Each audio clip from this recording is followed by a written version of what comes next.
Good morning again. This is Corinne Sandin coming to you, the age-friendly class with another cute fall tree holder.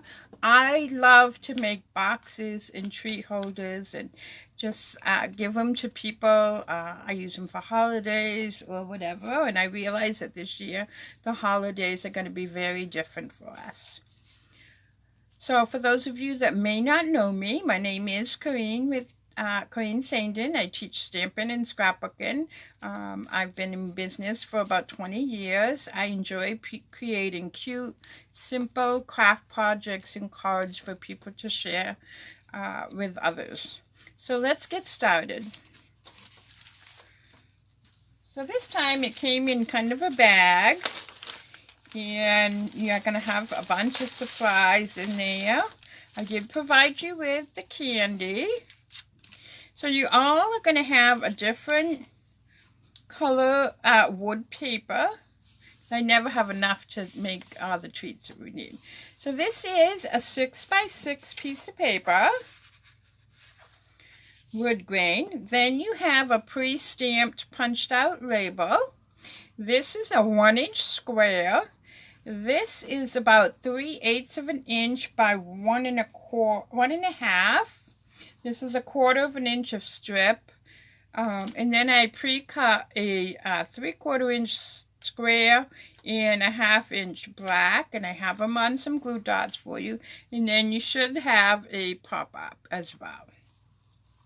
These little tree holders, I cannot tell you how many I've made over the years of doing this. It's always a hit. And people that have been in my classes for years always get excited when we make them again. Again, you can make them bigger. It's hard to get a little bit smaller than 6x6, but if you use an 8x8 piece of paper or 10x10, 12x12, you really get a nice size pouch. So the first thing we're going to do is we're going to fold it right in half. So line up your top here, come down and take your time because you really want it right in the center. I'm just using my fingers initially. Once I have it where I want, this is a great project if you have little grandchildren that like to make crafts with you. Very, very simple. You're going to bring this up. And you can put it as far as you want so that the point touches this side. Again, I'm using my finger for temporary. And then you're going to do the same thing on this side. You want to line them up. Now this one's not going to go quite to the other side. And it's okay. There's no right or wrong amount. You can bring them in tighter, smaller, fatter. I never make two exactly the same. So now I'm going to take my bone folder and really burnish all these layers. Then I'm going to just take the top layer here and bring it down. Again, I like to use my finger temporarily and then burnish it. Now, I would suggest that you put a little bit of adhesive under the different layers. So let's open this back up. And at this point, you can use your tape runner, glue, wherever you want. You just need a little bit. So just refold it.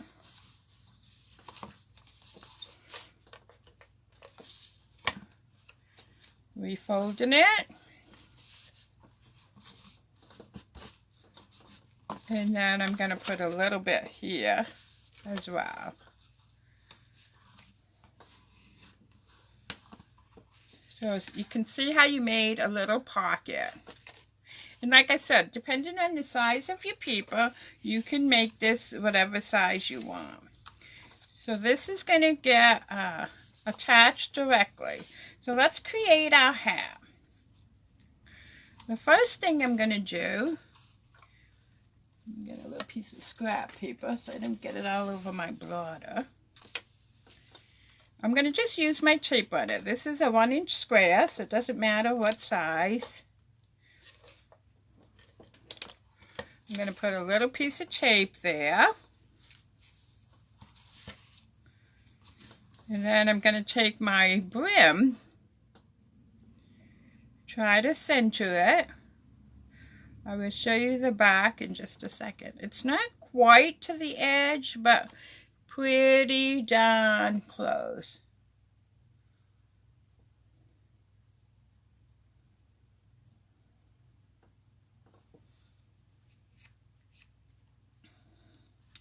And then I have my little black. Now this is going to be longer than you need.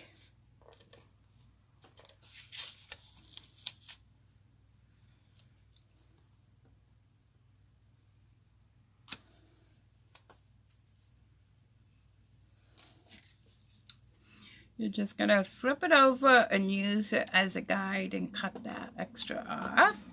You don't need that. Then you're going to take your little gold. Hopefully I put it on straighter than I did the sample. And then your little black center.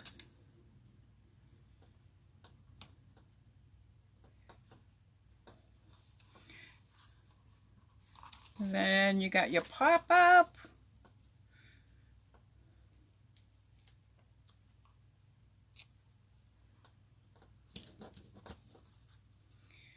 That's going to go onto your background mat that you have here. You can put it straight on, crooked, whatever you want. Now I am going to use Tombow on this. It's a little heavy. I want to make sure it sticks.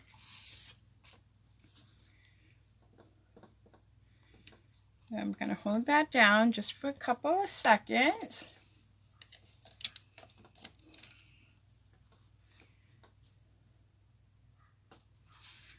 And I can slide my little candies in. Peppermint patties fit in this, the little butterscotch candy. There's quite a bit of stuff that fits in here. And again, you can see this one, the bottom is much fatter. It's just how you fold it. There's no right or wrong. I don't measure, it's all eyeballing. So, I hope you enjoyed this project. It's a lot of fun to make. It's great to make if you have grandchildren. Or, you know, even friends that you might have that would like to make it. You just have to make sure that your paper is a square to start off with. Okay, folks, so that's it for today. I hope you have a wonderful day. Take care of yourself, stay safe, and be kind to each other. Until next time, thank you so much for joining this class. Bye-bye now.